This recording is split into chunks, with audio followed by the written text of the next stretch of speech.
Assalamualaikum, selamat pagi.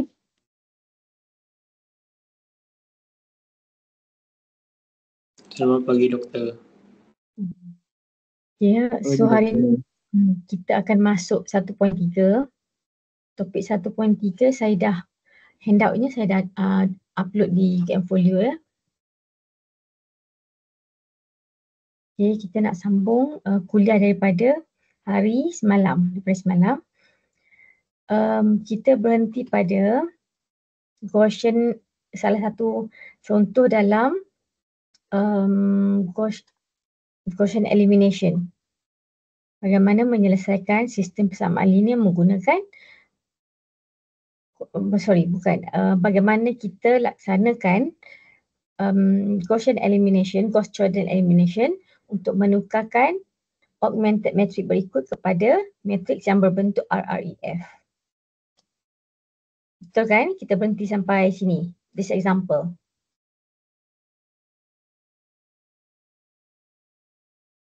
Seingat saya kat sinilah. Okay. Okay. Jadi, kita tengok balik keseluruhan, gambaran keseluruhan bagaimana cara untuk menyelesaikan sistem persamaan linear menggunakan matriks yang dipanggil augmented matrix ataupun matriks impuhan. Okay.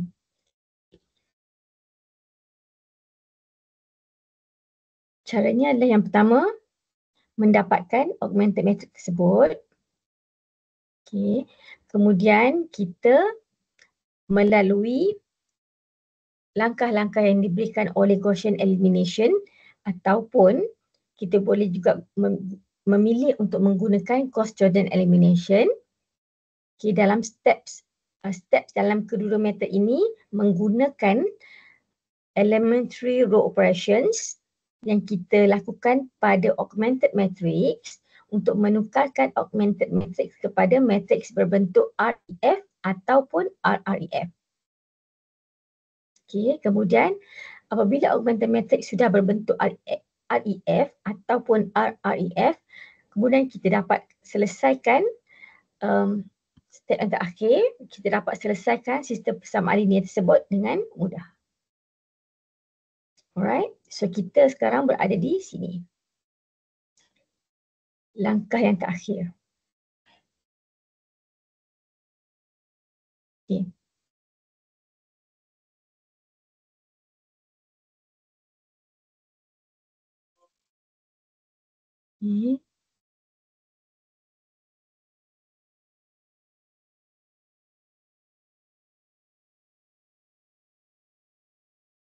Okay. Kita sekarang berada di langkah terakhir. Saya nak recap berkenaan dengan penyelesaian bagi sistem persamaan linear. Yang pertamanya, kalau sistem persamaan linear tersebut mempunyai mempunyai katakan 5 pemboleh ubah, 5 variables, katakan SLE tersebut mempunyai 5 pemboleh ubah. Pemboleh ubah ataupun variables. Okay. Maka sistem persamaan linear tersebut penyelesaiannya mestilah mempunyai 5 komponen A, B, C, D, E katakan. Unsur di dalam R kuasa 5. Okay, ini benda yang semua orang patut tahu ya. Okay. Okay, kemudian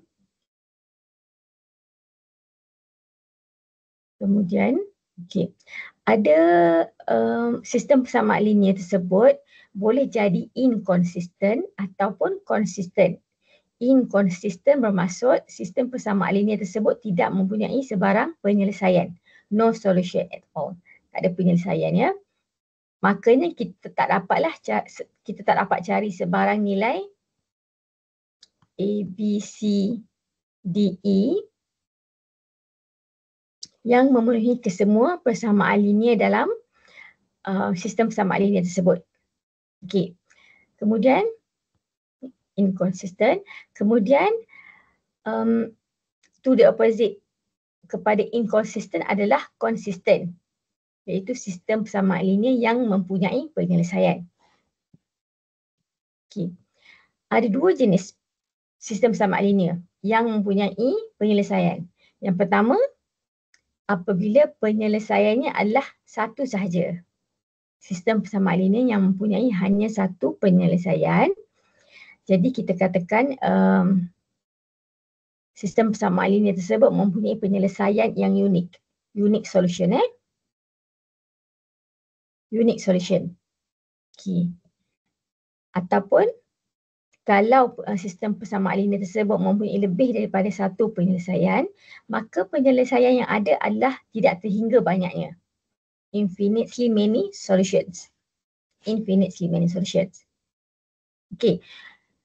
Untuk kes infinitely many solution ni, perkara yang penting yang kita perlu tahu juga adalah sistem persamaan linear tersebut, salah satu pemboleh ubahnya, bukan salah satu, paling kurang satu pemboleh ubahnya mestilah mempunyai parameter atau disamakan dengan parameter. Ada pemboleh ubah dengan parameter. Maksudnya katakan pemboleh ubah Y. Katakan pemboleh ubah Y. Y tersebut bersamaan dengan T yang T boleh mengambil sebarang nombor nyata. Okay, T boleh mengambil sebarang nombor nyata. Okay. Jadi T ini adalah parameter kan? T adalah parameter. Dan Y ini pemboleh ubah Y dipanggil pemboleh ubah bebas, free variables. Free variables. Okay. So untuk infinitely many solution case, ada paling kurang satu free variable. Paling kurang satu free variables. Okay, jadi untuk unique solution tak ada free variable. Tak ada free variable, maka tak ada parameter lah untuk sebarang pemboleh ubah. Okay, ini adalah benda penting yang perlu kita tahu ya, untuk kita dapatkan penyelesaian nanti. Okay, iaitu free variable exists for systems of linear equation with infinitely many solutions.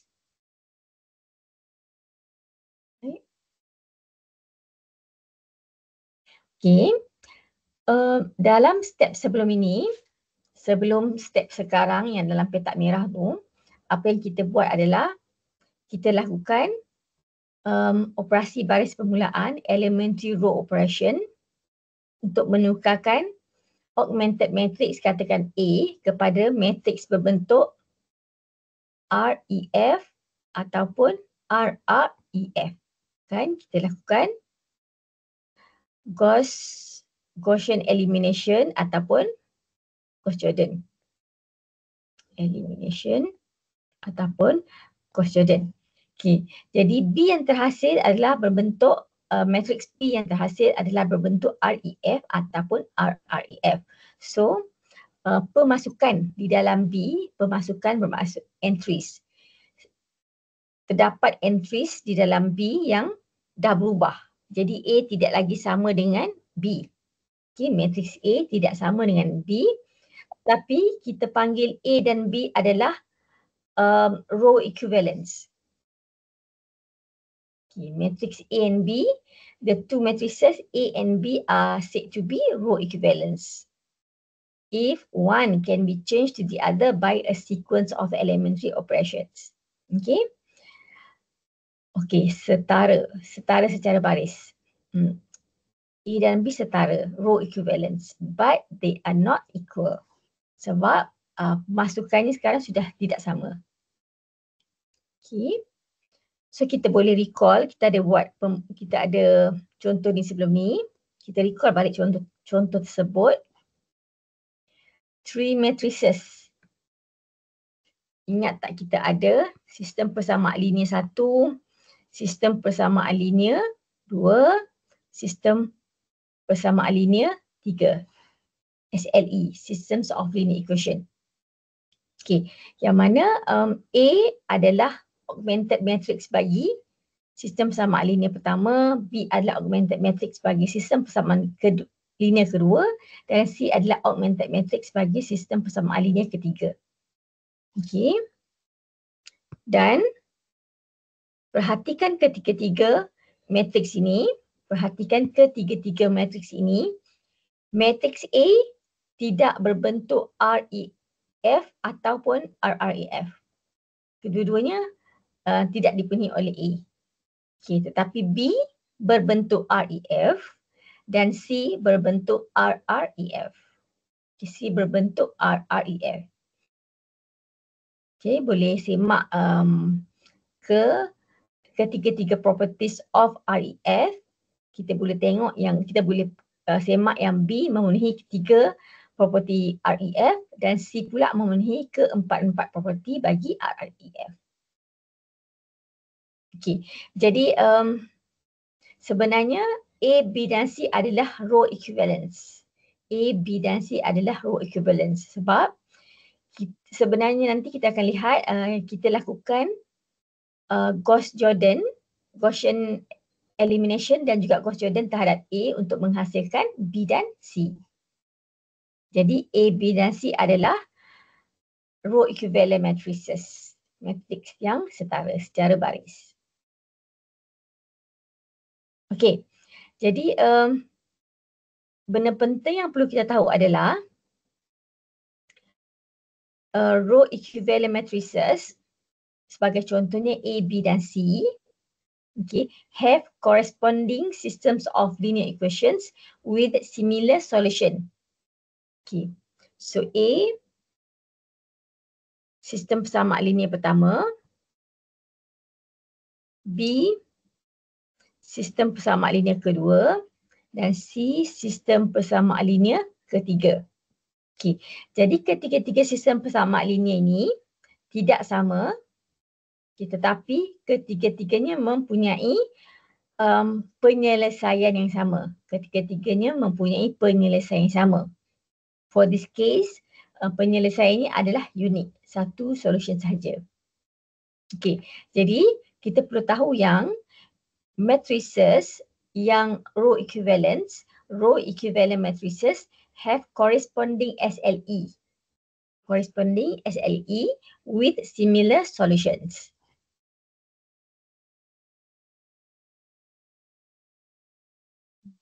Okay, similar solution. Okay, kita recall juga. Kita recall daripada contoh sebelum ini, kita dah lihat yang menyelesaikan sistem persamaan linear ketiga, adalah sangat mudah. Straightforward daripada sistem persamaan linear tersebut, kita dah dapat lihat apakah penyelesaiannya. Okey, ini disebabkan oleh augmented matrix bagi sistem persamaan linear tersebut adalah berbentuk RREF.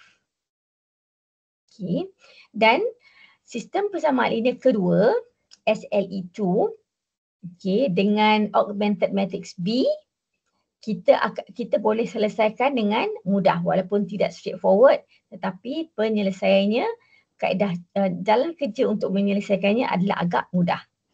Tetapi okey, sistem persamaan linear yang pertama untuk matrix A agak susah untuk diselesaikan.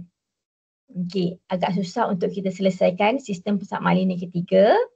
Jadi kita punya strategi adalah, strategi kita adalah menggunakan Gaussian elimination ataupun Gauss-Jordan elimination untuk menukarkan matrix A kepada matrix B ataupun matrix C. Okay, dan kemudian kita boleh selesaikan sistem persamaan linear bagi matrix B ataupun matrix C dengan mudah. Untuk mendapatkan penyelesaian bagi sistem persamaan linear bagi matrix A. Okay. Contoh apabila kita ada augmented matrix berbentuk RREF. Ini adalah matrix C tadi. Ini adalah matrix C. Okay, soalannya adalah solve the systems of linear equation with the following augmented matrix. Okay, kita nak selesaikan sistem persamaan linear dengan matrix imbuhan C ini. Okay. Jadi apa yang kita buat adalah kita dapatkan SLE. Daripada augmented matrix kita dapatkan sistem persamaan linearnya. Okay, caranya adalah kita perlu tahu yang the first column mewakili koefisien bagi pembuat lubang pertama, first variable. Second column pula untuk pembuat lubang kedua. Kolom ketiga untuk pembalik ubah ketiga dan nilai pada sebelah kanan adalah nilai-nilai bagi pemalar. Okey. Jadi kita lihat row by row. Row yang pertama 1 darab X1 bersamaan dengan 5. 1 darab dengan X1 kita dapat 5. Okey. Kemudian 1 darab dengan X2 kita akan dapat negatif 2. 1 darab 1 darab X3 bersama dengan 4. So kita dapat 3 persamaan linear yang kita dapat lihat penyelesaiannya straightforward daripada sistem persamaan linear tersebut. Itu X1 bersama 5, X2 bersama dengan negatif 2 dan X3 bersama dengan 4. Maka penyelesaiannya adalah, penyelesaian bagi SLE tersebut adalah 5, negatif 2, 4. Unsur di dalam R kuasa 3. Hanya ada satu penyelesaian. Maka set bagi penyelesaian solution set. Okay, solution set adalah set dengan satu unsur saja. Set dengan satu unsur saja. Kita panggil sebagai singleton set. Set dengan satu unsur saja. Only one element in the set. Okay, boleh ya? So ini dipanggil set penyelesaian. Solution set.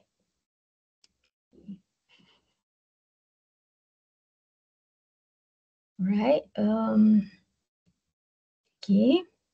Kemudian ini adalah matrix B.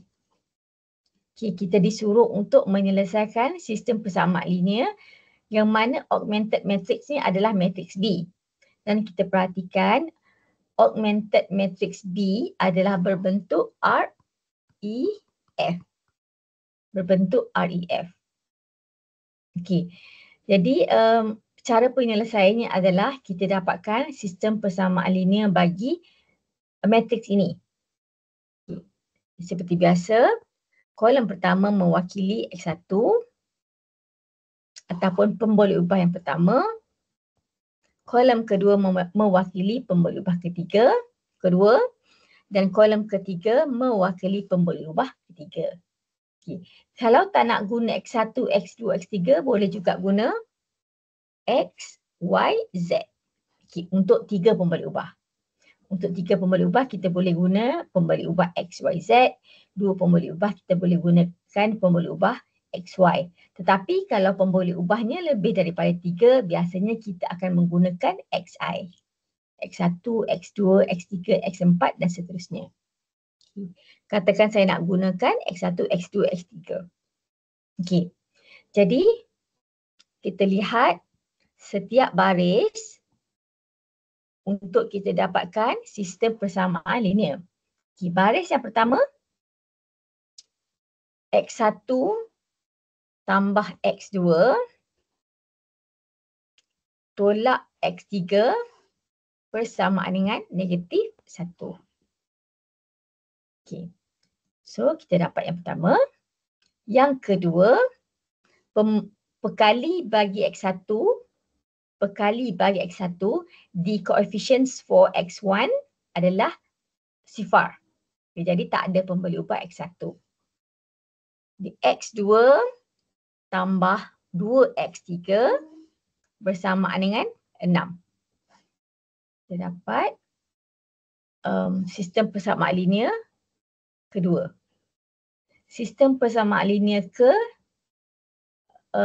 ketiga adalah X3 bersamaan dengan 4. Persamaan linear ketiga. Okey.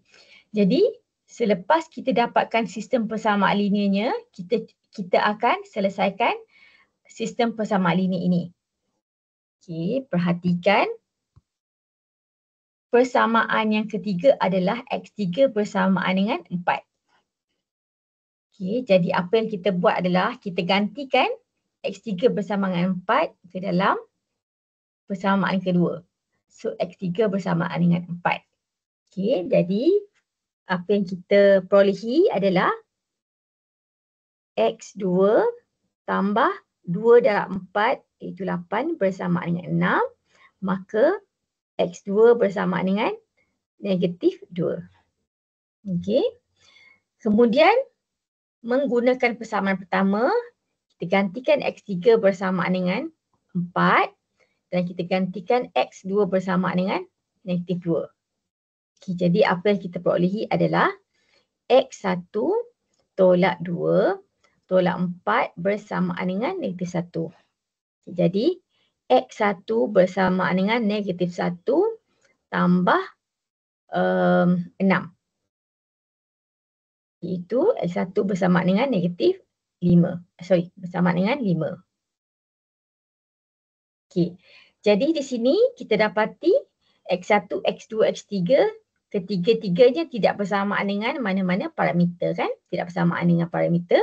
Jadi penyelesaiannya adalah penyelesaian unik, iaitu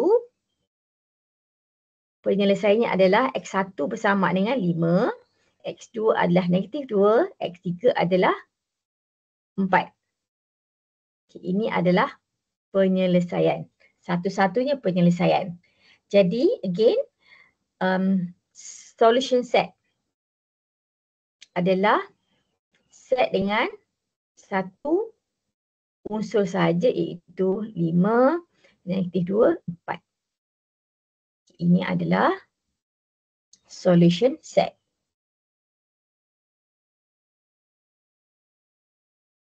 Okay, set penyelesaian.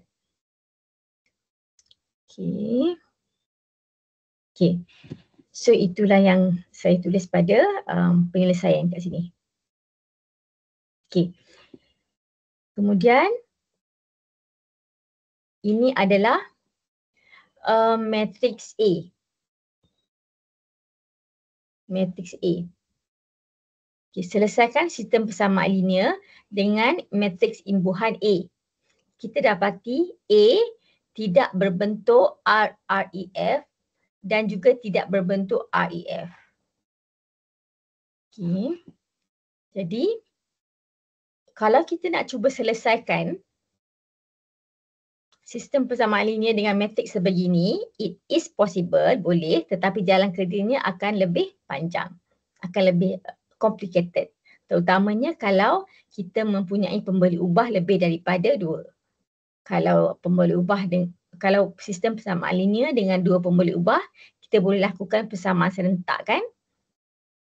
Kita boleh lakukan persamaan serentak, kita boleh ada banyak kaedah yang belajar semasa di sekolah dulu bagaimana menyelesaikan sistem persamaan linear dengan 2 persamaan dan 2 pembeli ubah.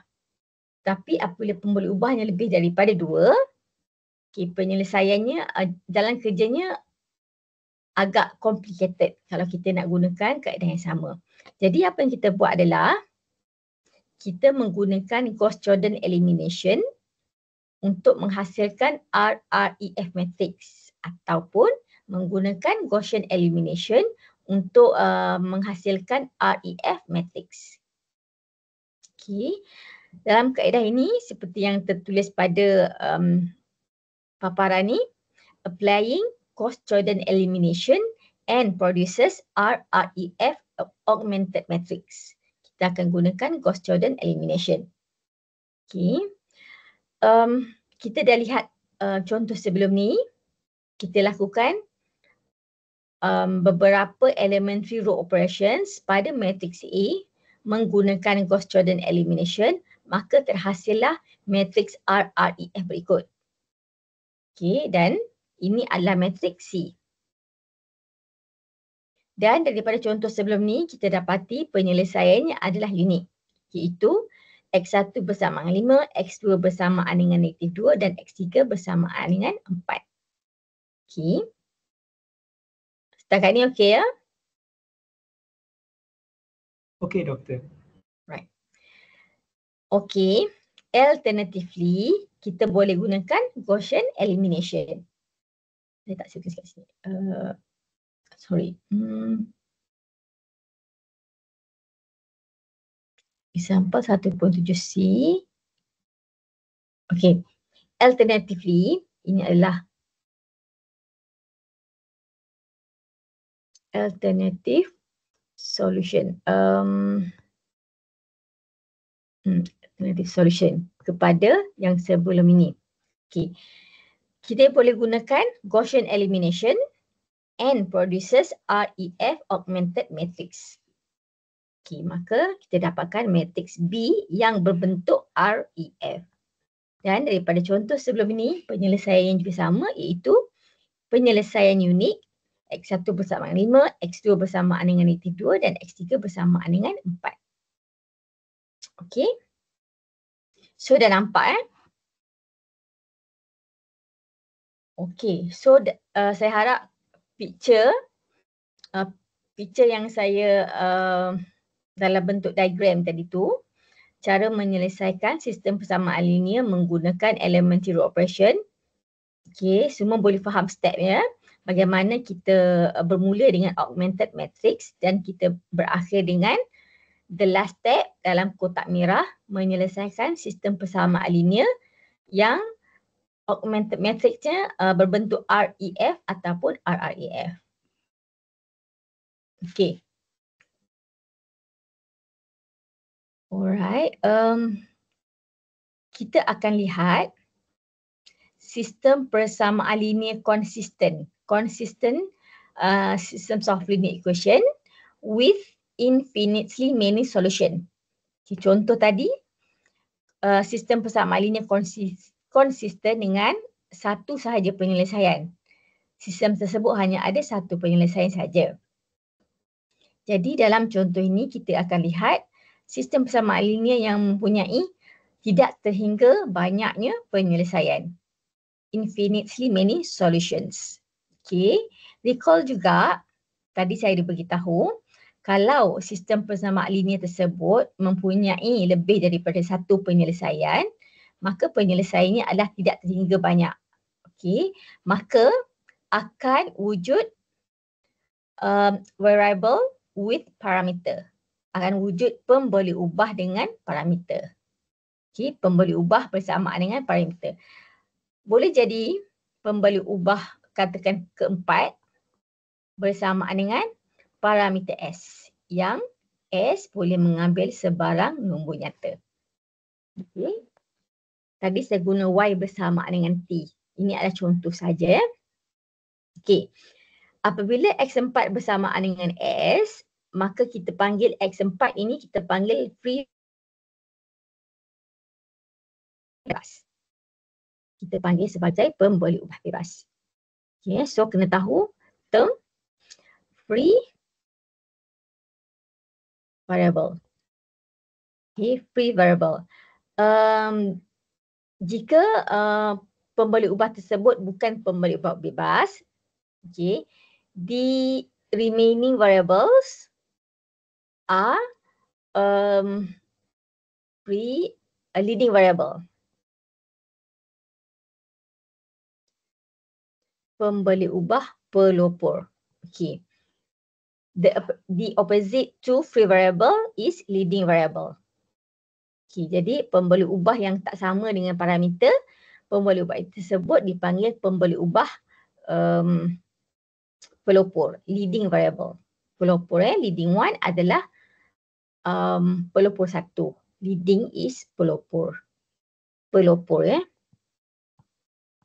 istilah bahasa Melayu. Okay.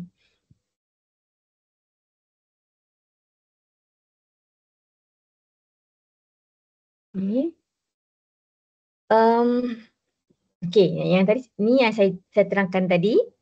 Consistent systems of linear equation with infinitely many solution mesti ada, there exists at least one variable such that the variable is equal to t, a parameter. Okay, the variable is called free variable, but if the variable is not a free variable, then it is a leading variable, pemboleh ubah pelopor. Okay. Nah, kemudian nanti kita akan lihat bagaimana kita nak kenal pasti pemboleh ubah bebas ataupun pemboleh ubah pelopor. Bagaimana kita nak kenal pasti pemboleh ubah tersebut free variable ke leading variable. Okey, ada caranya.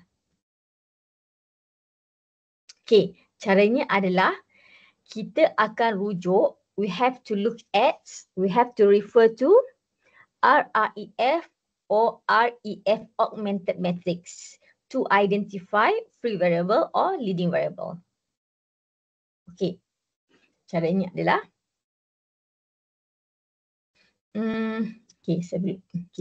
caranya adalah katakan kita dah dapat matrix berbentuk REF.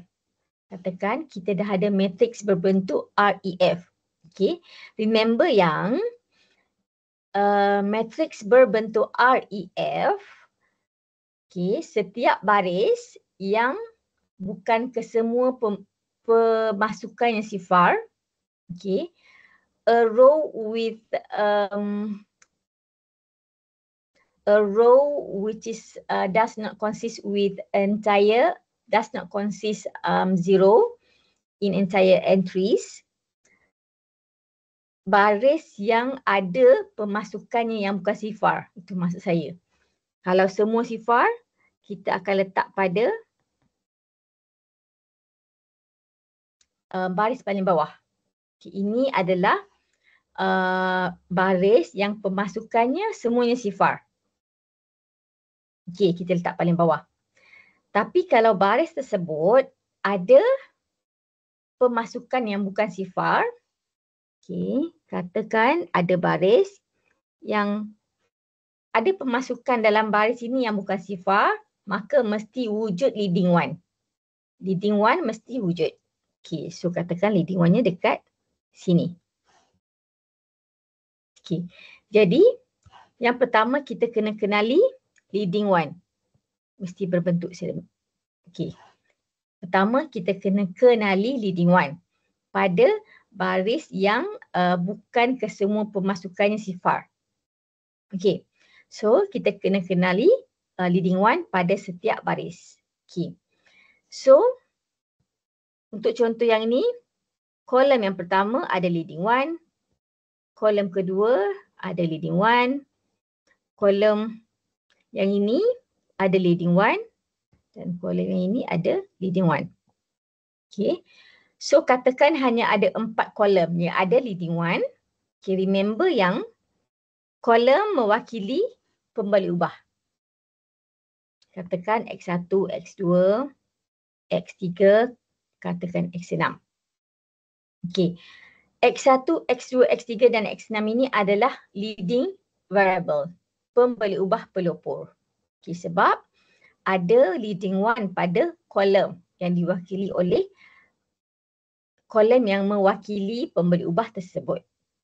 Okay, boleh kolom yang ada leading one, kolom yang ada leading one, pemboleh ubahnya adalah pemboleh ubah pelopor ataupun leading variable. And the rest yang tak ada kolom one, katakan dekat sini. Okay, adalah pemboleh ubah bebas. Pemboleh ubah bebas. Okay, so katakan dekat sini adalah X4. X4 bersamaan dengan T. Katakan ini adalah X8. X8 bersamaan dengan S. Kita mesti menggunakan dua parameter yang berbeza. Okay, untuk dua pemboleh ubah ni kita gunakan dua parameter yang berbeza. Boleh guna TS, boleh guna sebarang simbol. Biasanya kita pakai ST untuk pemberi ubah. AB biasanya nilai bagi pemalar. Nilai bagi pemalar. Okay, so inilah yang saya explain pada pernyataan seterusnya ni. Okay.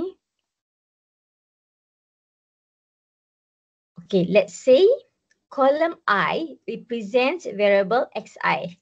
Okay, yang mana I adalah 1, 2 sehingga n. Bilangan pembeli ubahnya adalah n. Okay. In general, kita kata column I represent variable xi. Yang mana I adalah 1, 2 sehingga n. Okay, ini secara general. If double F maksudnya if and only if. Double F untuk if maksudnya if and only if. If column I contains leading one, then the variable xi is a leading variable. Ini yang saya terangkan tadi kan. Kalau column I mempunyai leading one, maka pembeli ubah xi adalah pembeli ubah pelopor. Okay. And to the opposite to this statement, if column J does not contain any leading one, then the variable xj is a free variable. Pemberi ubah bebas. Okay. Maka xj is equal to t, where t is a parameter, therefore xj can take any real values. Xj boleh mengambil sebarang nombor nyata. Okay. Okay, contoh yang ni contoh yang baru Solve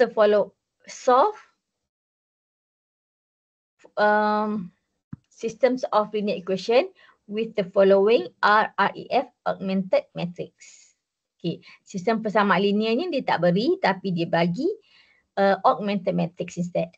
Okay, dia bagi augmented matrix. Dan kita dapati augmented matrix ni sudah berbentuk RREF kan? RREF. Kenapa? Sebab setiap baris ada leading one dan kolom yang ada leading one, pemasukan dalam kolom tersebut semuanya adalah sifar. Maka matriks ini berbentuk RREF. Okay, saya repeat Ianya obviously berbentuk RREF sebab dalam setiap baris ada leading one. Okay, dalam setiap baris ada leading one. Dan leading one tersebut tempatnya adalah macam ni. Okay. Dan kolom yang ada leading one, semua pemasukan dalam kolom tersebut adalah sifar. Okay, maka ia berbentuk RREF. Alright. Okay. Kemudian, kolom pertama mewakili X1, kolom kedua mewakili X2 dan kolom ketiga X3, kolom keempat X4. Dan yang sebelah paling kanan adalah pemalar. Okay, kita dapati kolom pertama ada leading one, kolom kedua ada leading one, kolom keempat ada leading one, tapi kolom ketiga ada leading one, tetapi kolom keempat tiada leading one. Okay, kolom keempat tiada leading one. Jadi pemboleh ubah X4 ataupun variable X4, X4 adalah pemboleh ubah bebas. Ini adalah pemboleh ubah bebas. Free variable. Okay. Jadi, sebelum tu. Okay. So, X4 adalah free variable. Jadi, selepas ini kita akan buat X4 bersamaan dengan T ataupun S. X4 adalah bersamaan dengan T. Okay. Ini step pertama kita kena kenali pemberi ubah bebas dan juga pemberi ubah pelopor. Okay, kemudian in the next step kita dapatkan sistem persamaan linearnya. Okay, yang kita lihat pada setiap baris. Saya harap setiap orang boleh faham macam mana daripada augmented matrix kita dapatkan sistem persamaan linearnya sedemikian. Okay, kemudian nak selesaikan sistem persamaan linear ni, okay, since column 1, column 2 and column 3 have leading 1, then x1, x2, x3 are leading variables. Seperti yang kita bincangkan di awal tadi. Column 4 does not consist any leading 1, therefore x4 is a free variable. Okay. Jadi x4 bersamaan dengan t for every real numbers t. Okay. So kita dah dapat x4 bersamaan dengan t, then kita lihat balik sistem persamaan linear tadi. Kita lihat sistem persamaan linear ni. Kan? X4 bersamaan dengan T. So, kita gantikan X4 dengan T. Gantikan X4 bersamaan dengan T pada persamaan ketiga. Kita boleh juga buat pada persamaan yang pertama, tak ada masalah. Ataupun persamaan yang kedua. Tapi biasanya kita lihat daripada bawah. Okay. So, kita dapati X3 tambah 3T bersamaan dengan 2. Maka X3 bersamaan dengan 2 tolak 3T. Okay. X3 bersamaan dengan 2 tolak 3T. Okay. Okay. Kemudian kita gantikan X4 bersamaan dengan T untuk kita dapatkan X2. Dan kita gantikan X4 dengan T untuk dapatkan X1. Ini jalan kerjanya pada di sini. Okey. Jadi kita dapat X1 sedemikian, X2 sedemikian, X3 sedemikian dan X4 is T. Okey. Jadi okey, sebelum tu okey, X4 boleh mengambil sebarang nombor nyata. Boleh. X4 boleh jadi sejuta. X4 boleh jadi sejuta. Dan X1, X2, X3 bergantung kepada nilai T. X1, X2, X3 bergantung kepada nilai X4. Okay, sebab tu kita ada tidak terhingga banyaknya penyelesaian. Sebab kita boleh ambil sebarang nombor nyata bagi nilai T. Okay. Maka set penyelesaiannya adalah set yang mempunyai tidak terhingga banyaknya unsur. Set, ini adalah set kan?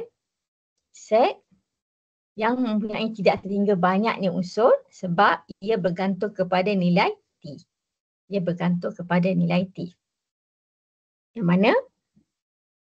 Ini adalah X1. Ini adalah X2. X3 dan T adalah X4. Okay, boleh Is there any questions setakat ini? Tak ada soalan Okay. Okay, so there are infinitely many solutions. Give an example of the solution. Okay, dalam infinitely many solution tu, beri saya satu contoh penyelesaian. Satu contoh penyelesaian bagi sistem persamaan linear tadi. Apakah contoh penyelesaian? Apakah contoh penyelesaiannya?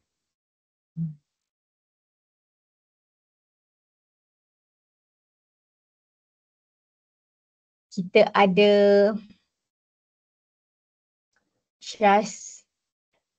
Shashin.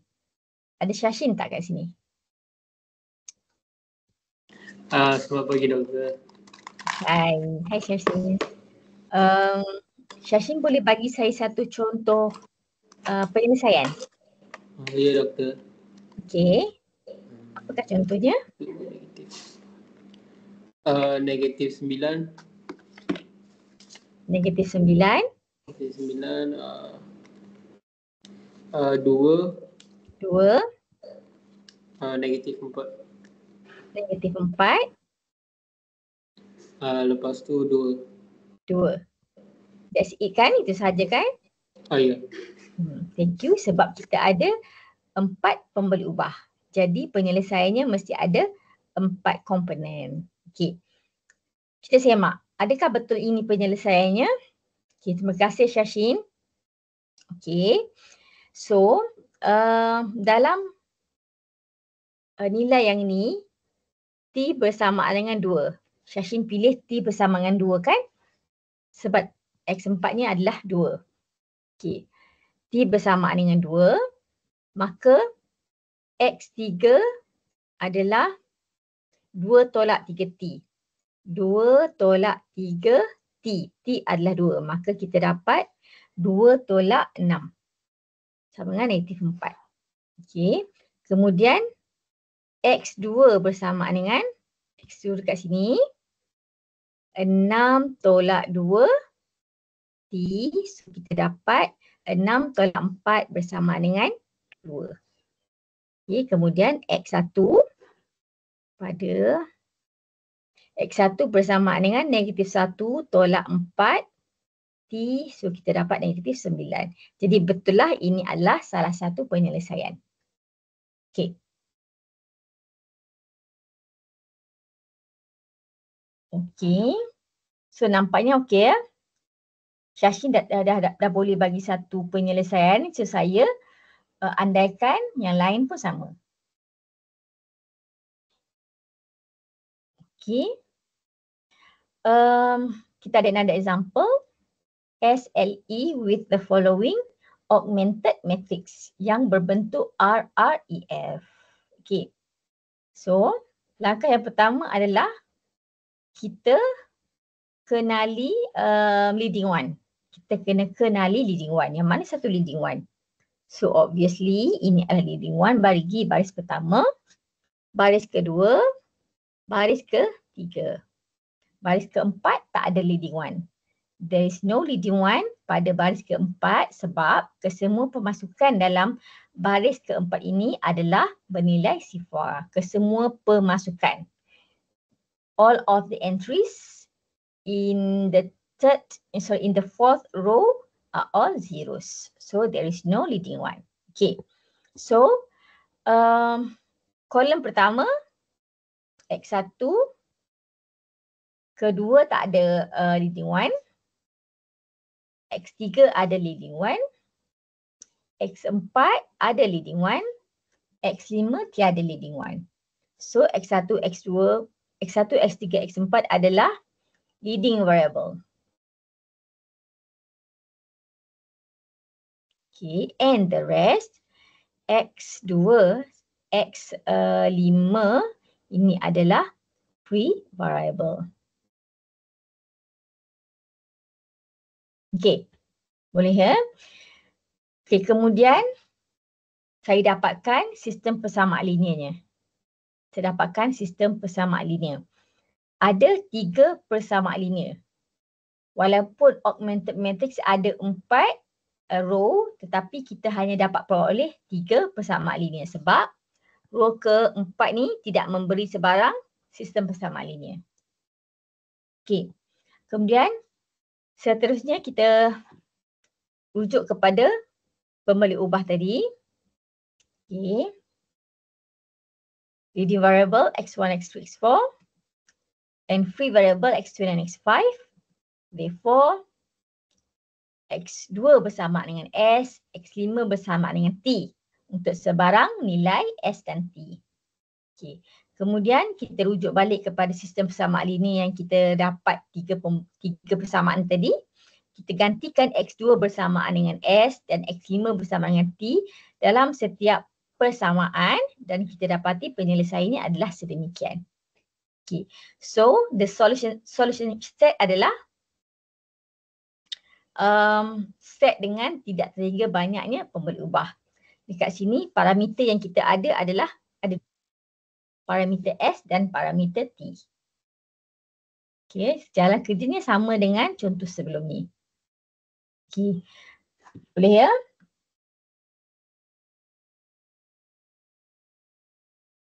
Alright, okay. Contoh seterusnya ini adalah augmented matrix bagi sistem persamaan linear dengan 3 pembeli ubah. Ada 3 pembeli ubah X sebab ada 3 kolom. Ada 3 kolom maka ada 3 pembeli ubah. Okey. Dan matriks ini sudah berbentuk RREF. Kenapa? Sebab setiap baris ada leading one. Setiap baris ada leading one. Okey. Setiap baris ada leading one. So, pemboleh ubah bebas adalah pada X3. Pemboleh ubah bebas pada X3. Sebab tidak ada leading one. Okay, kolom ketiga tidak ada leading one. Okay, step seterusnya kita dapatkan sistem persamaan linear daripada augmented matrix ni. Tapi perhatikan baris yang keempat memberikan sistem persamaan linear sifar bersamaan dengan 1. Sifar bersamaan dengan 1. Maka sistem persamaan linear ini tidak mempunyai sebarang penyelesaian. So kita dapat sifar bersamaan dengan 1 kan. So sistem persamaan linear ini tidak mempunyai sebarang penyelesaian. Inconsistent systems of linear equation. Sebab the last equation tu adalah impossible. Tidak wujud. Okay, so ini adalah contoh augmented matrix yang sistem persamaan linearnya adalah inconsistent. Okay, so inconsistent sistem persamaan SLE, augmented matrixnya mesti berbentuk sedemikian. Sifar, but the right parameter bersamaan dengan non-zero number. Any non-zero number. Okay. Sifar, kemudian kita dapat satu non-zero number. Kalau satu ni adalah sifar, maka wujud. Penyelesaiannya wujud. Tidak hanya penyelesaian. Kalau satu ni adalah 4, akan jadi inconsistent juga. Akan jadi inconsistent. Okay, sebab kita akan dapat sifar bersamaan dengan 4. Ini akan menghasilkan sifar bersamaan dengan 4. So, impossible. Inconsistent systems of linear equation. Jadi, untuk jadi konsisten, yang ni mesti sifar. Nilai parameter tu mesti nilai pemalar pada sebelah kanan tu mesti adalah sifar. Okey? Okay. Ini adalah inconsistent systems of linear equation which has no solution. Okey. Kebiasaannya soalan adalah berbentuk sedemikian. Solve the following systems of linear equation by Gauss-Jordan elimination. Ini soalan ni dah mention method apa kita nak pakai. Okay, mesti menggunakan Gauss-Jordan elimination. Okay. So sekarang kita akan menggunakan the whole picture. Bermula dari box warna biru. Kemudian menggunakan elementary row operation.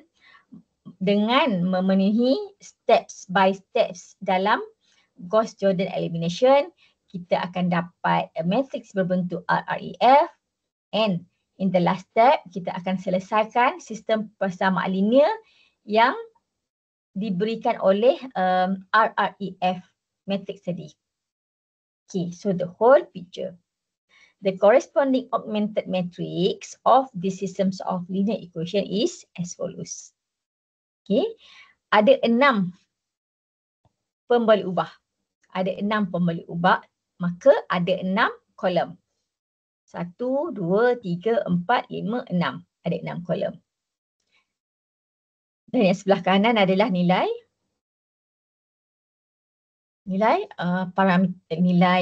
pemalar. The constant, the value of the constants. Okay, so kita dapat augmented matrix sedemikian. Okay, kemudian dalam Gauss-Jordan elimination, kita perlu menggunakan elementary row operation untuk menghasilkan RREF. Ini berbentuk RREF. Okay. Kita dah dapat RREF matrix. Okay, kemudian apa yang kita buat daripada matrix RREF ni, kita dapatkan sistem persamaan linear yang baru. Okay. Jadi sistem persamaan linear adalah sedemikian. Okay. So kolom pertama X1, kolom kedua, kolom ketiga, 4, 5, 6. Okay. Yang paling bawah, row paling bawah tak menghasilkan sebarang equation. Okay. Kemudian row ke-3, X6 bersamaan dengan 1/3. Yang lain semua sifar. X6, 1. Jadi X6 bersamaan dengan 1/3. Okay. Kemudian pada baris kedua, X1. Okay, pada baris kedua, X1, X2 sifar, X3, 2X4. Okay, sama dengan sifar persamaan dengan sifar. Kemudian kita lakukan cara yang sama untuk dapatkan equation yang pertama. Sedemikian. Okay. So sistem persamaan linear yang ini mempunyai penyelesaian yang sama dengan sistem persamaan linear dalam soalan tadi. So ini adalah saya panggil sebagai sistem persamaan linear yang baru. New SLE. SLE yang ini berbeza dengan SLE yang ini. Berbeza kan? Tak sama. Okay, ini adalah sistem persamaan linear yang asal. Tetapi oleh kerana augmented matrix ni adalah row equivalence. Okay. Augmented matrix yang ini adalah row equivalence to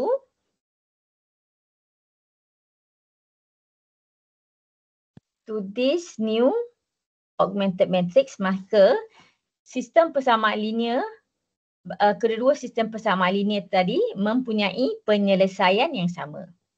Okey, mempunyai penyelesaian sama. Jadi apakah penyelesaiannya? Penyelesaiannya kita boleh perolehi daripada sistem persamaan linear yang baru. X6 bersamaan dengan 1/3. Okey, untuk dapatkan penyelesaian apa yang kita buat? Pertama, untuk dapatkan penyelesaian apa yang kita buat? Anyone? Apa yang kita buat untuk dapatkan penyelesaian? Adina? Adina ada ke?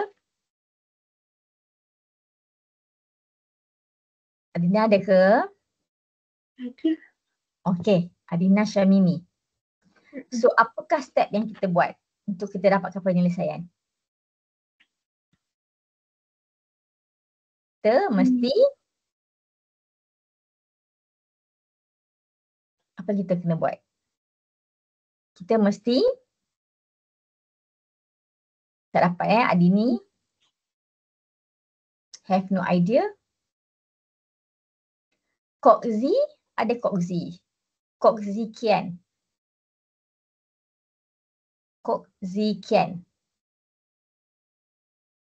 Betul ke? Saya sebut nama kalau salah, sorry ya. Ini Kian Kian or Zia Naam, saya tak pasti. Kok Z, is Kok Z here?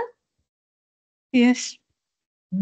So Kok Z, apa langkah pertama untuk mendapatkan penyelesaian? Bukan langkah pertama, langkah seterusnya. Kita kena buat apa? What's next? What's next? Any other friends nak tolong tak? Anyone? Saya boleh coba. Yes, thank you. Saya nampak X4 tu ada appear di row pertama dengan row 2. Jadi kita boleh tukar X4 tu jadi T. X4. X4 adalah 1, 2, 3, 4. X4 jadi T. Sama dengan T. Sorry, siapa tadi? Saya. Muhammad Nur. Aha. Okay. Arif. Okay. So Arif, X4 bersamaan dengan T dan Lepas tu kita boleh itu saja. itu saja. Okay. So apa yang Arif buat tadi adalah Arif cuba dapatkan leading variable. Free variable. Arif cuba dapatkan free variable.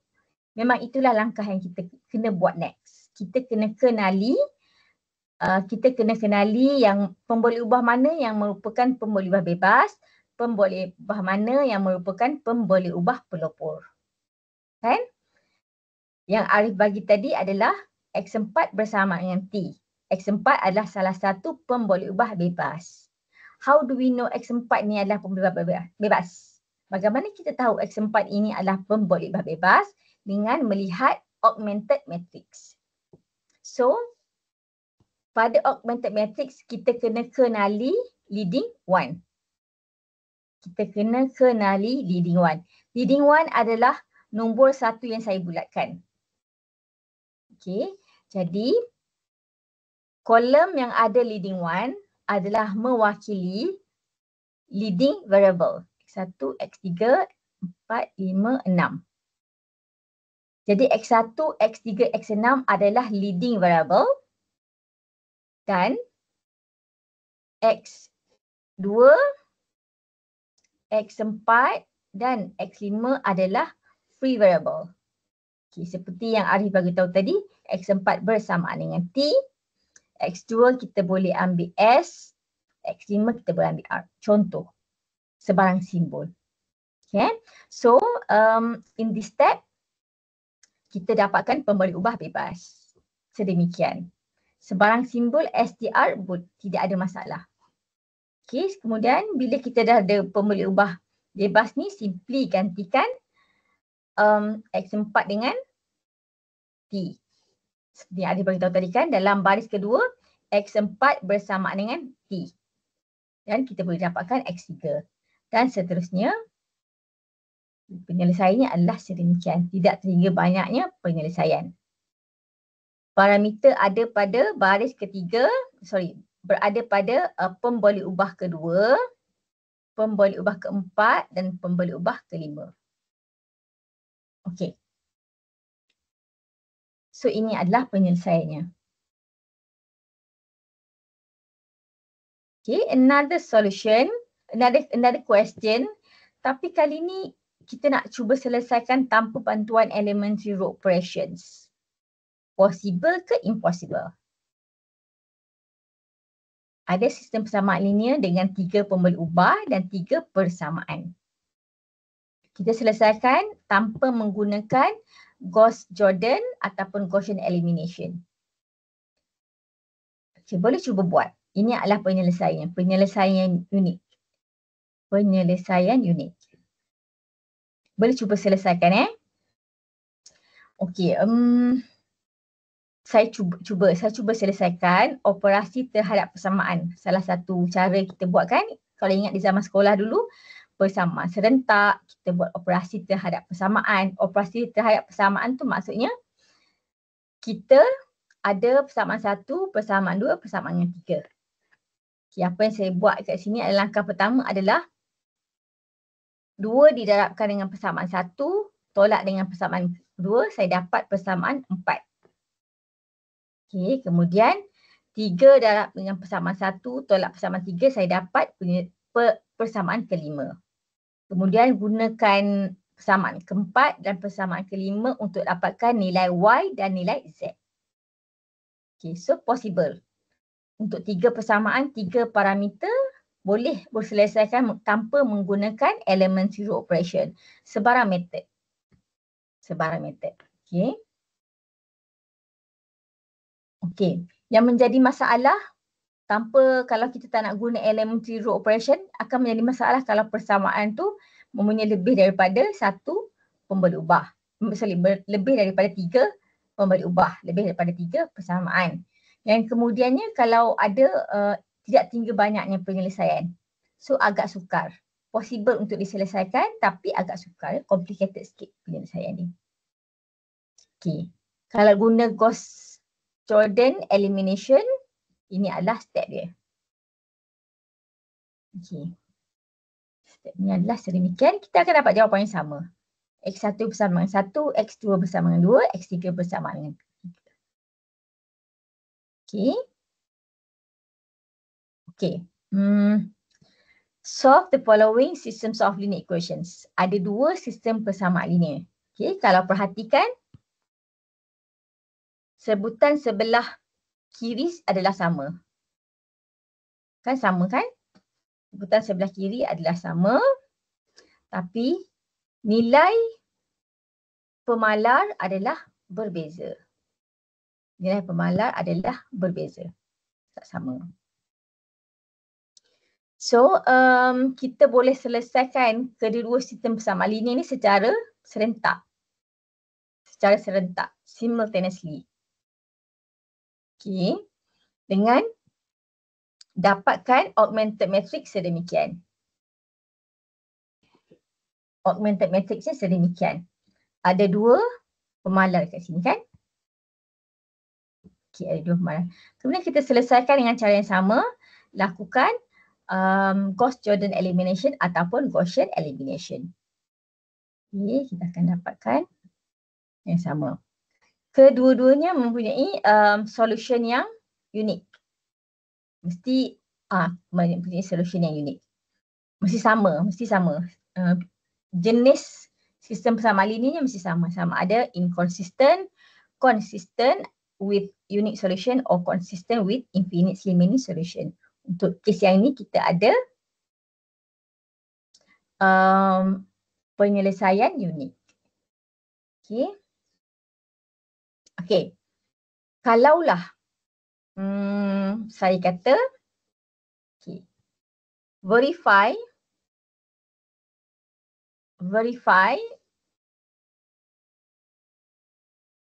bermaksud tentu sah ataupun sahkan. Okay. Verify that 101. Okay. Verify that 101 is one of the solution. One of the solution of the first systems of linear equation. Okay. Macam mana kita nak tentu sahkan? 1/1 datang daripada petak yang ini. X dengan Z nilainya sama iaitu 1. Ini X, ini Z. Nilainya sama iaitu 1 dan nilai Y-nya adalah sifar. Ini nilai Y. Okay. Macam mana kita tahu yang ini adalah salah satu penyelesaian? Mungkin the only solution. Macam mana kita nak semak? Kita boleh masukkan dalam original equation kita? Kita masukkan apa? nilai yang kita assume macam dia suruh verify satu sifar satu kan. So kita masukkan nilai ni dalam soalan A kita tadi. Okay. Kita masukkan nilai pada setiap komponen X1 bersamaan dengan 1. Sorry, X, Y, Z kan. So X bersamaan dengan 1, Y bersamaan dengan sifar, Z bersamaan dengan 1. Okay. So oleh kerana ini adalah penyelesaian, maka nilai ini mesti memenuhi setiap persamaan dalam sistem persamaan linear. Kita tengok. Okay. X adalah 1, Y adalah sifar, ini adalah 1. Z adalah 1. X, Y, Z.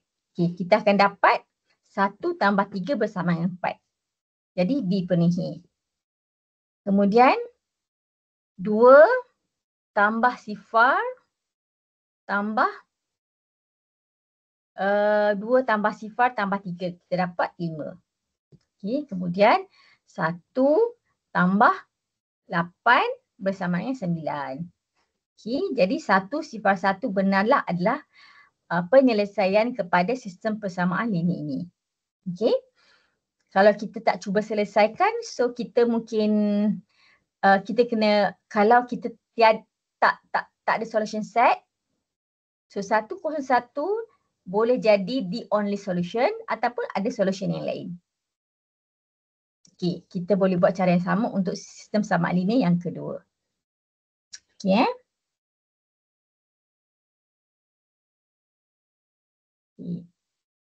Okey, 9-16. Okey. Soalan ni agak tricky.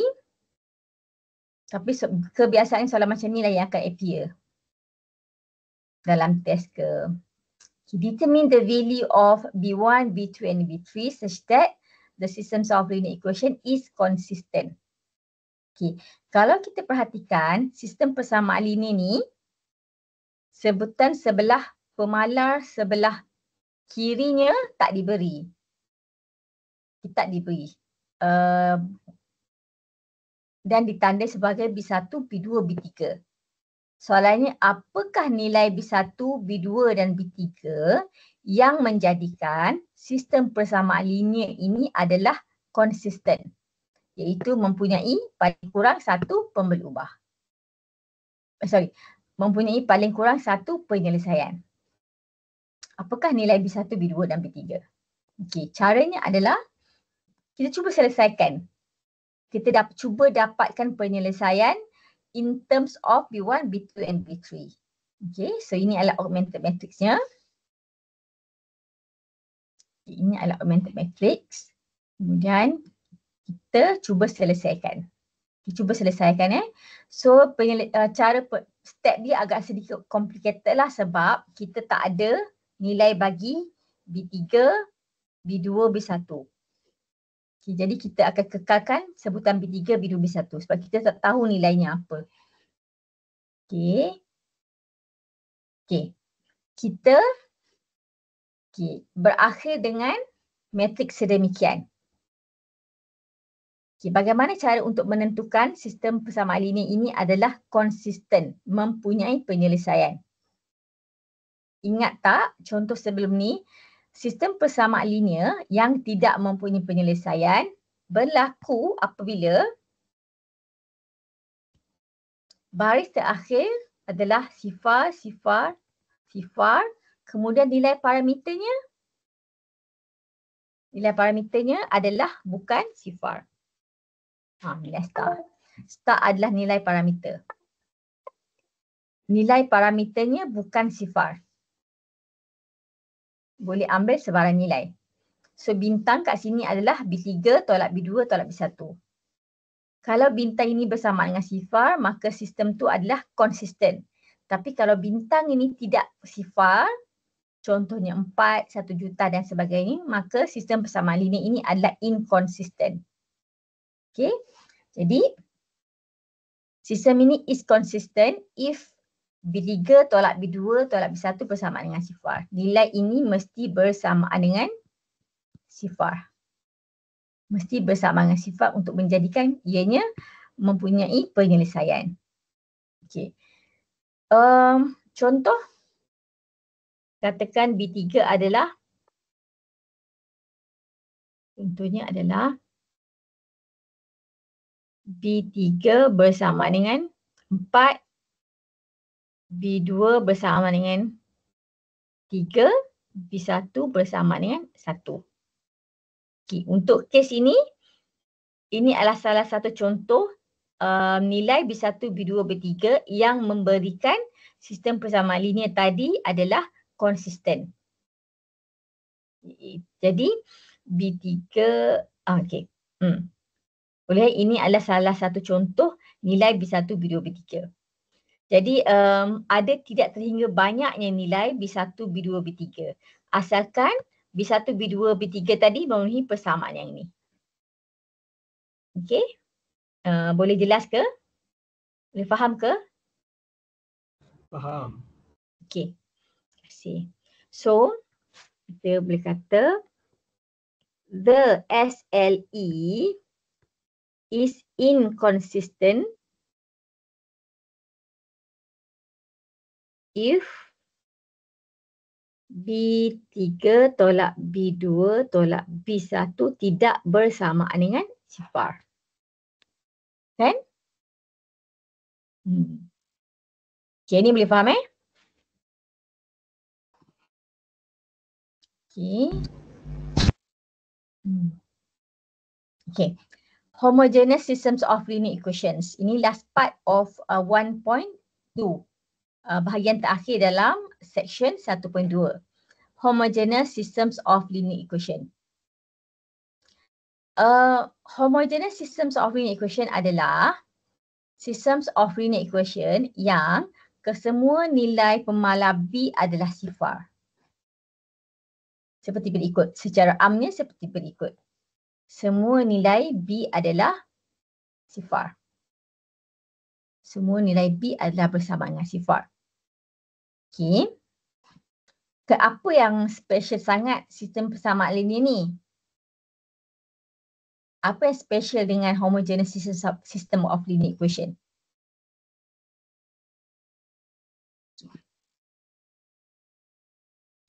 Sistem sedemikian adalah sentiasa konsisten. Homogeneous systems of linear equation is always consistent. Mesti ada penyelesaian. Mesti ada penyelesaian. There is no inconsistent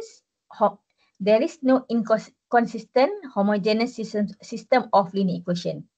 Tidak ada sistem persamaan linear homogeneous yang tidak konsisten. Mesti ada penyelesaian. Penyelesaiannya adalah, salah satu penyelesaiannya adalah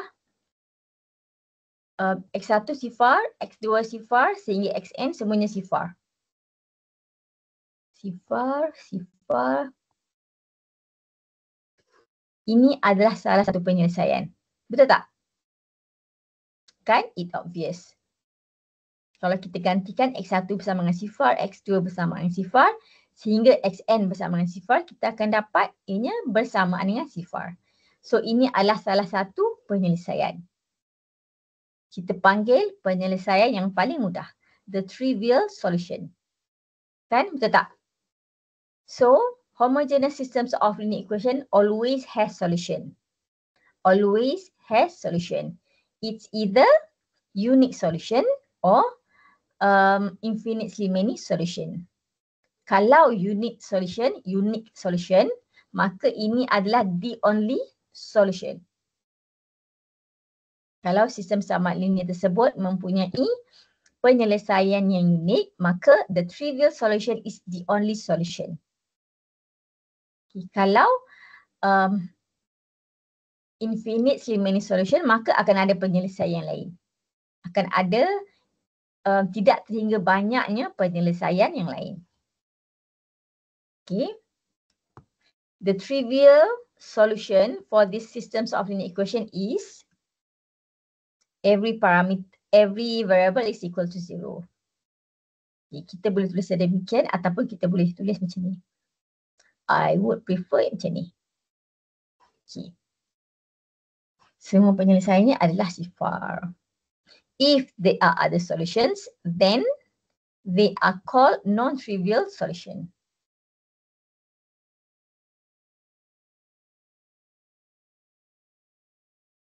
They are called non-trivial solution. Jelas Boleh faham ke?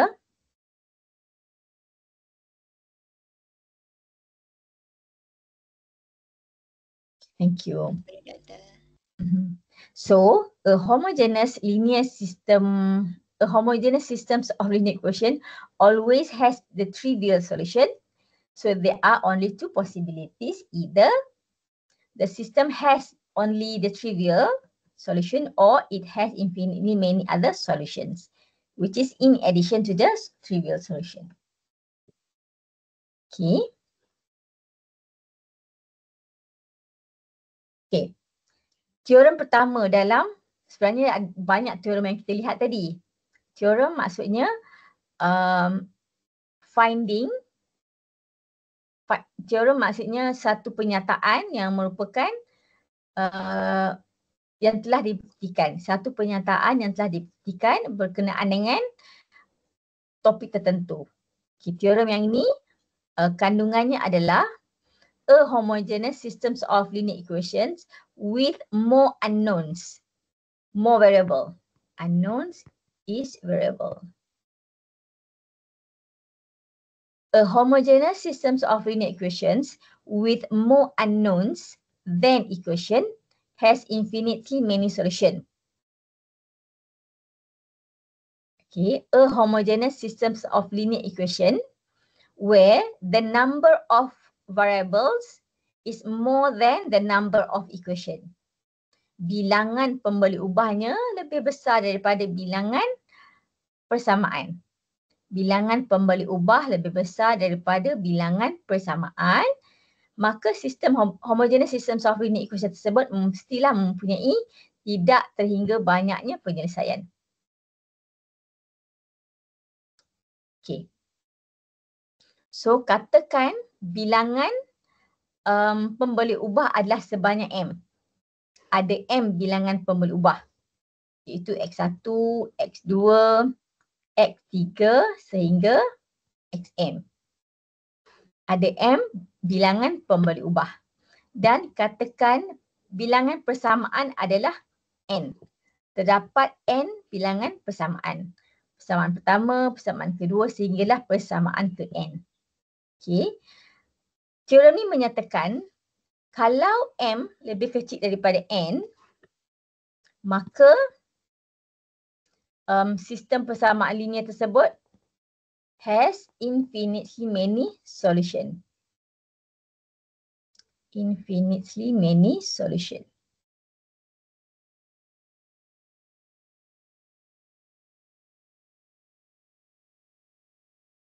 Okay. Ini penyataan yang diberikan oleh teorem ni. Boleh okay. So tak ada keraguan lagi. Kalau M lebih kecil daripada N, instead of just the trivial solution, in addition to the trivial solution, kita ada penyelesaian yang lain. Why? Diberikan oleh pembuktian dekat sini. Okay, pembuktian ni agak taklah straightforward, but memerlukan pemahaman yang saya terangkan sebelum ni. Okay, kita ada 30 minit. Okay. Cuba baca pembuktian ni. Kalau tak faham boleh tanya saya. I left the proving for you to try to understand it by your own. Kalau tak faham boleh tanya saya. Mungkin saya perlu terangkan dalam the next lecture. Okay. Sebab saya rasa saya tak explain in detail dalam setiap statement. Okay. Example, contoh yang pertama ni, M bersamaan dengan 3, N juga bersamaan dengan 3. Okey, jadi adakah kita boleh buat kesimpulan infinite Slimani solution ke tak? Adakah, sekejap ya, M, teorem tadi M less. Okey. Syarat syarat cukup dipenuhi tak? M less than N adalah sufficient condition for the theorem 1.1. Syarat cukup dia dipenuhi tak? Tidak, Tak. Doktor. Tidak. Kita tak boleh M lebih kecil daripada N, tidak berlaku. Tidak berlaku, maka kita tak boleh menggunakan teori tadi. So, sistem persamaan linear ni boleh jadi ada penyelesaian unik, boleh jadi ada finite Riemann solution. Sebab sufficient conditionnya tidak dipenuhi. Okay, tapi untuk sistem persamaan linear kedua, M bersamaan dengan 6, kita ada X6 dan persamaannya ada 1, 2, 3, 4. Dan kita dapati M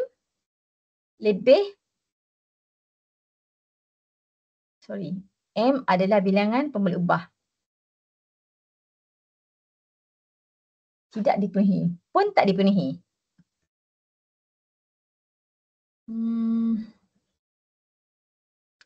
Okay, kenapa saya tulis trivial and non-trivial solution? M lebih besar daripada N. Jadi saya tengok balik teorem tadi. Okay. Saya silap kat sini. Nobody correct me. M lebih besar pada N. Saya tak boleh nak betulkan dah. M lebih besar pada N. Kan? More than M lebih besar daripada N.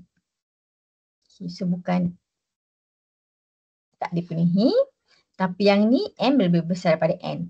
Maka teorem tadi menyatakan sistem persamaan linear kedua ni ada infinite Slimani solution. Okay. So untuk kes yang pertama ni, ini tidak semestinya berlaku. Has trivial solution for sure, tapi is the trivial solution is the only solution? No, kita tak tahu. Kita tak tahu sama ada dia ada penyelesaian lain ataupun tak. Tapi sistem persamaan linear yang kedua ni, dia mesti ada sistem persamaan linear yang lain. Okay? So kita boleh buat has trivial and non-trivial solution. Yang pertama ni has trivial solution, but kita tak pasti sama ada the other solution exist ataupun tak untuk yang pertama. Alright. Saya rasa itu sahaja kot. Okay, that's the end of 1.2. That's the end of 1.2. Okay, kemudian kita ada masa lagi 30 minit. Saya nak masuk 1.3. Okay, 1.3 ni kita akan lihat berkenaan dengan matrix saja hari ini. Okay, non-responding, not responding. Okay. Ready untuk 1.3?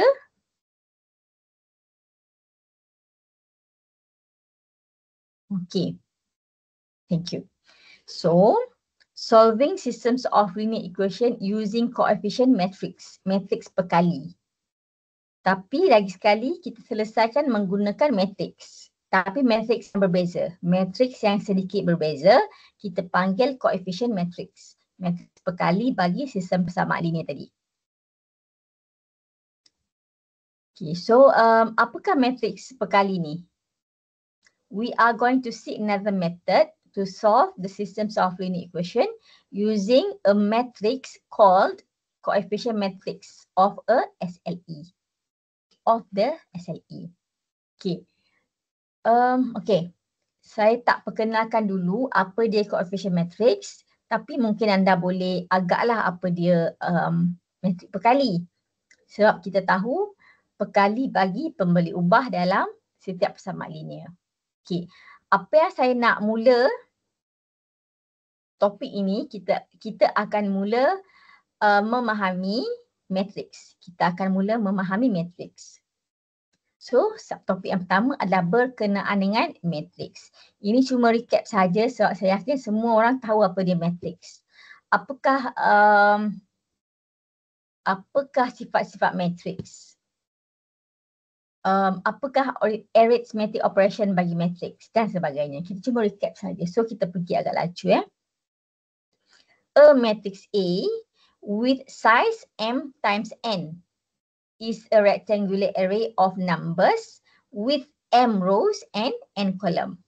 So kalau A, matrix A bersaiz m darab n, maka m adalah bilangan baris dan n indicate bilangan kolom, bilangan lajur.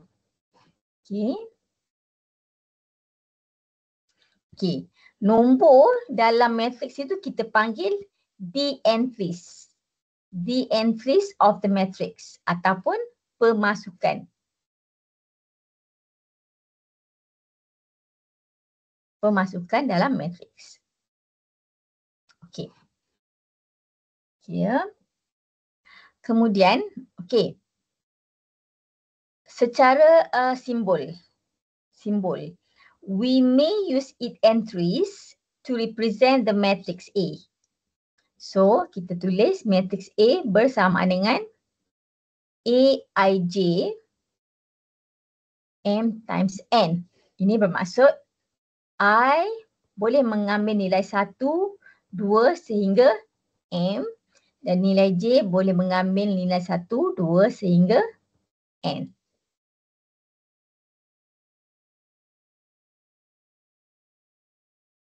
Lambat sikit. Saya bercakap bersama dengan my handwriting, dia tak sama kan? Lambat sikit.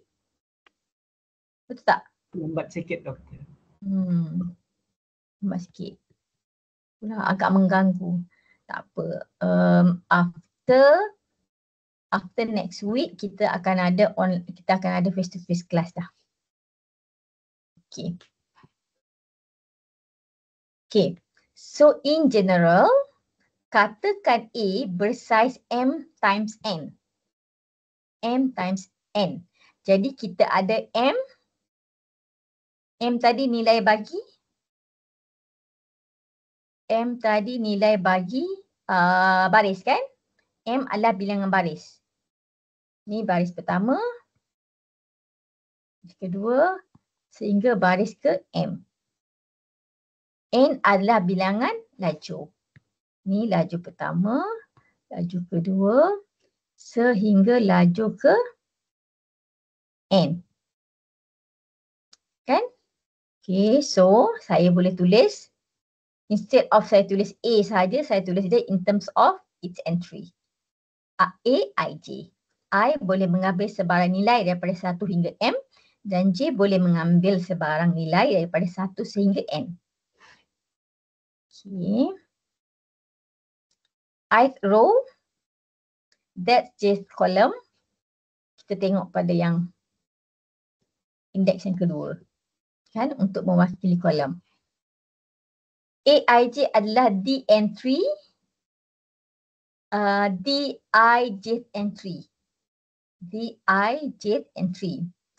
Row ke I, kolom ke J. Ini semua orang dah tahu saya rasa. Kita cuma recap saja.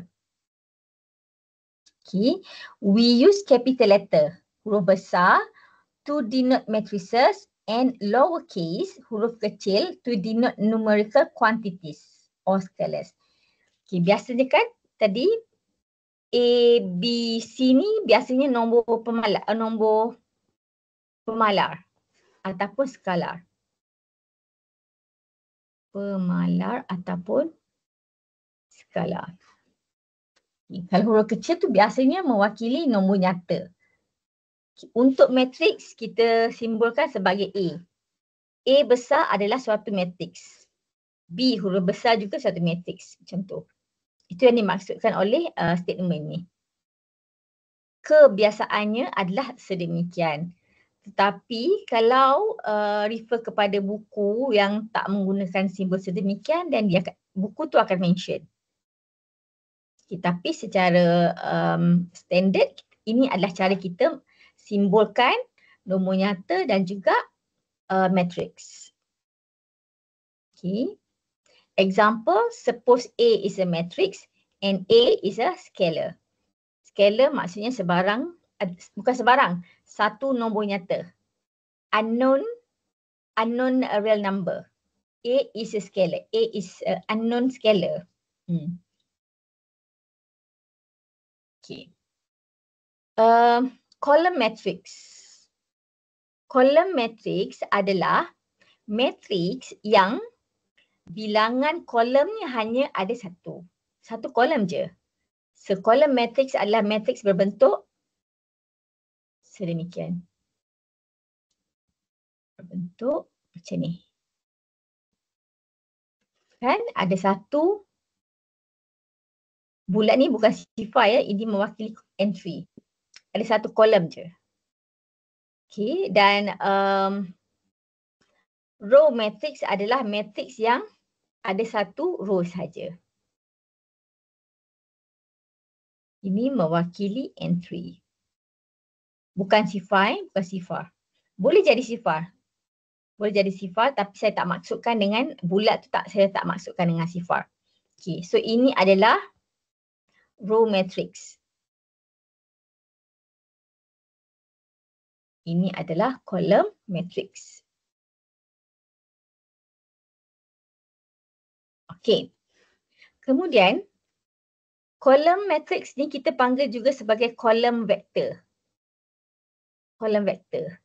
Dan row matrix ni kita panggil juga sebagai row vector. Kenapa row vector? Kenapa vector? Kenapa vector? Okay, saya bagi contoh. Katakan row matrix ni diberikan oleh 1, 3, 2, 5 katakan. Ini adalah row matrix. Cuba bandingkan dengan 1, 3, 2, 5. Dia hampir sama kan? Dia hampir sama.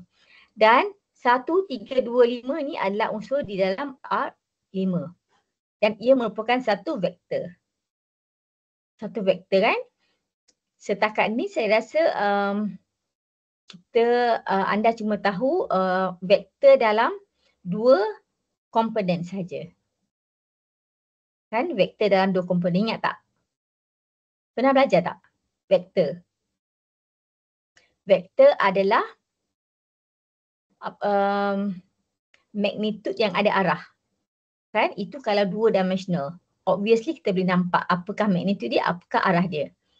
Tapi in general, kita boleh jadi ada n komponen. Okay, so ini adalah vektor. Kita memandang matrix tadi sebagai a vector. Sebab tu kita panggil row vector. Sama dengan column. Instead of kita tulis macam tu, kita boleh juga tulis sedemikian. Okay, bukan kosong kata apa-apa nilai sahaja. So, ia kelihatan seperti vektor. Untuk membezakan kolom vektor ke row vektor, so kita kena panggil lah kolom or row. Boleh ya? Boleh faham ke maksud saya?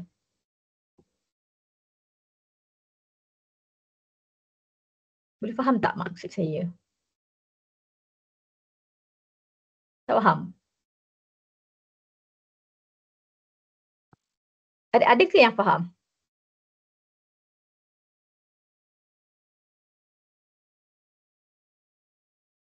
Ada tak yang faham? Tak ada. Tak ada yang faham. Tak ada yang faham Okey. Kalau saya kata vektor, apa yang anda bayangkan? Vektor, apa yang anda bayangkan? Anyone? Dia ada arah. Dia ada arah kan? Biasa kita tahu macam tu. Vektor ada arah, ada magnitude. Saya rasa bila saya sebut vektor, apa yang korang bayangkan adalah contohnya macam ni.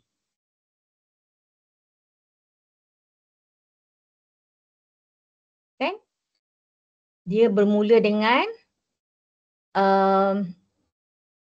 1, 2 berakhir di katakan 5, 3. Kan? Jadi ada magnitude. Magnitude adalah panjang garisan ini. Magnitude adalah panjang garisan ini. Katakan magnitude-nya, saya tak kena kira. Magnitude-nya katakan A. Dan arahnya sedemikian. Ini vektor kan? Kalau saya sebut vektor, korang akan bayangkan ini. Ada magnitude, ada arah. Betul tak? Okey. Vektor ni adalah di dalam R2. Dalam R2. Kenapa R2? Sebab kita hanya melihat dia pada plane. XY plane. XY plane.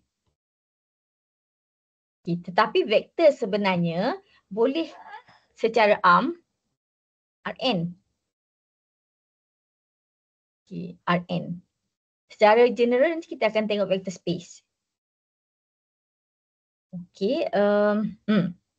So, secara arm sebenarnya vektor adalah A1, A2,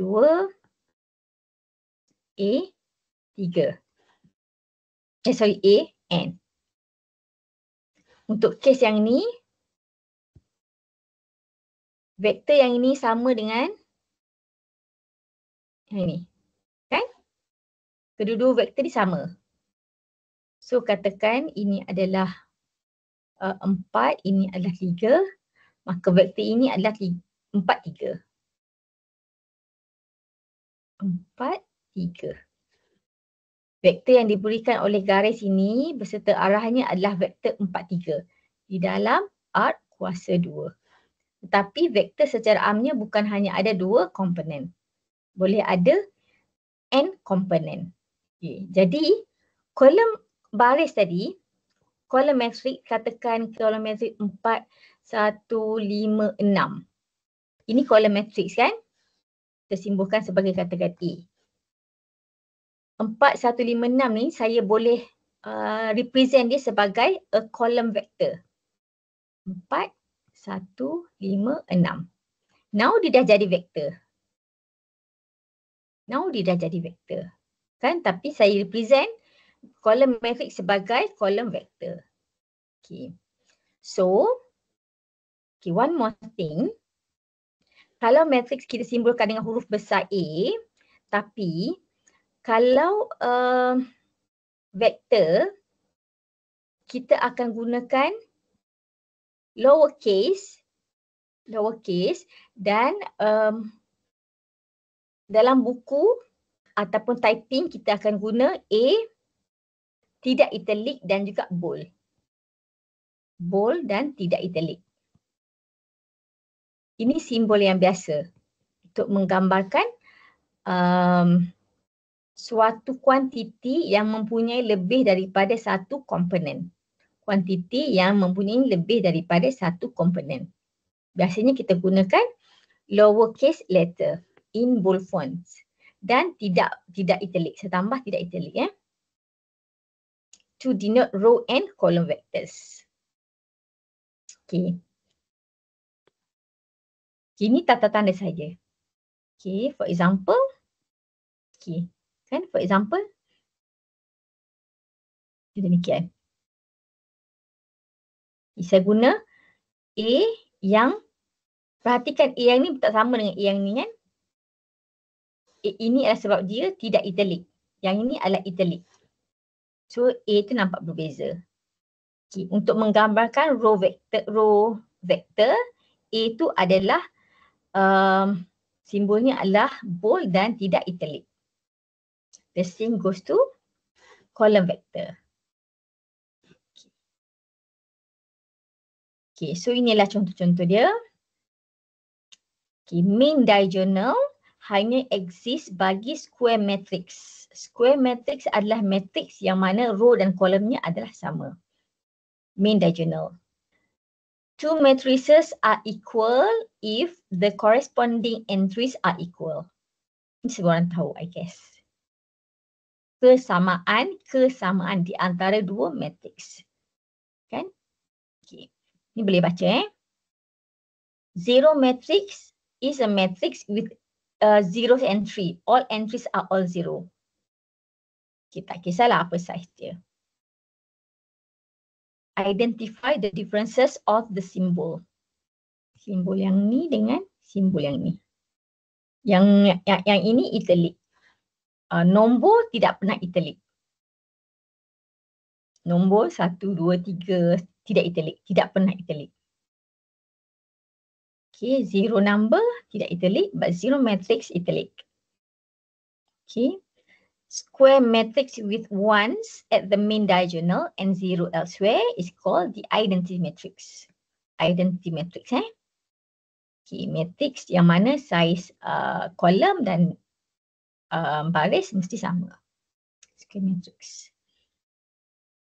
Okay, lemma 1.2. Lemma adalah sejenis teorem. Kan lemma adalah sejenis teorem. Dengan perbezaan di antara lemma dengan teorem adalah the significance or the importance of the findings. In the lemma adalah lebih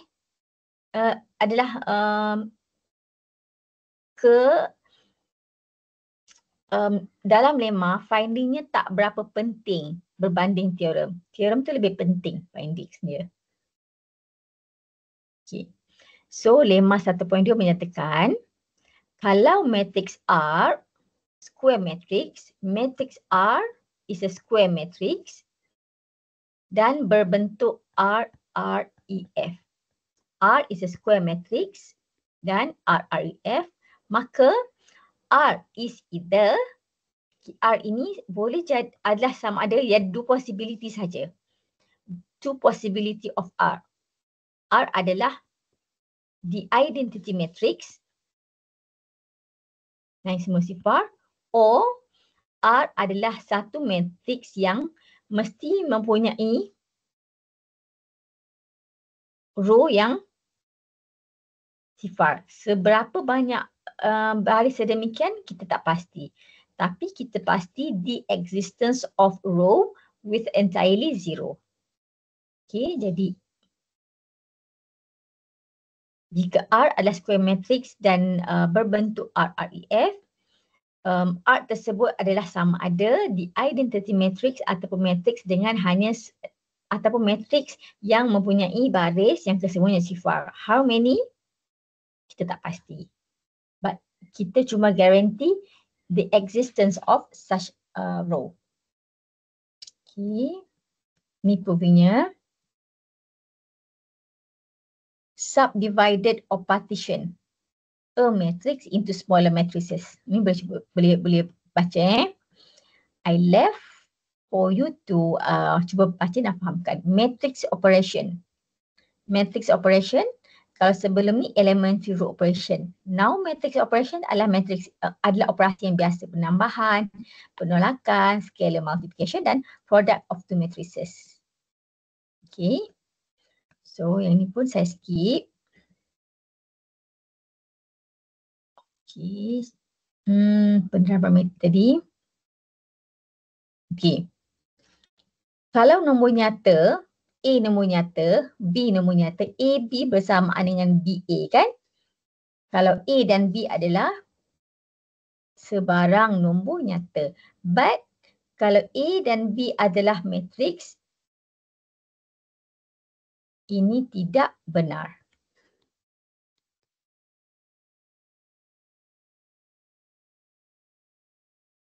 It's not true. Okay. Not true maksudnya not necessarily true.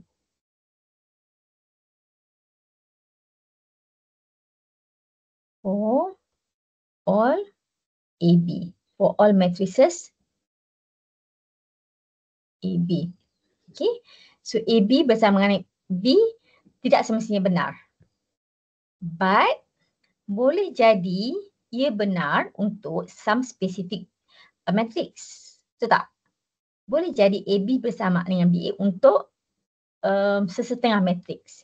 Tapi secara amnya dia tak benar lah. So kita kata AB is not equal to BA. Pernyataan ini tidak benar. Okay. boleh jadi benar kalau apa? Kalau A sama dengan B. Maka AB bersamaan dengan BA. Kan? Lagi satu, kalau A bersamaan dengan identity matrix, maka AB bersamaan dengan BA. So, AB equal to BA is not true, doesn't mean that it's not true for all matrices. AB is equal to BA is not true, does not mean that it is not true for all matrices. Boleh jadi dia betul untuk sesuatu matrix yang spesifik. Contohnya 1 dan 2 ni. Okay. So, for the values, untuk matrix A dan B sedemikian, AB tidak sama dengan BA. Sebab tu, kalau kita nak tunjukkan if we wish to show a statement is not true, then it is sufficient to find a counter example. An example that show the statement is not true. Okay, kalau kita nak tunjukkan suatu pernyataan itu tidak benar, maka memadai untuk kita tunjukkan wujudnya counter example. Counter example adalah contoh penyangkal. Contoh penyangkal yang menunjukkan pernyataan tersebut tidak benar. Okay, kita ada contoh penyangkal kita ada A dan B yang membuktikan bahawa ini adalah tidak benar.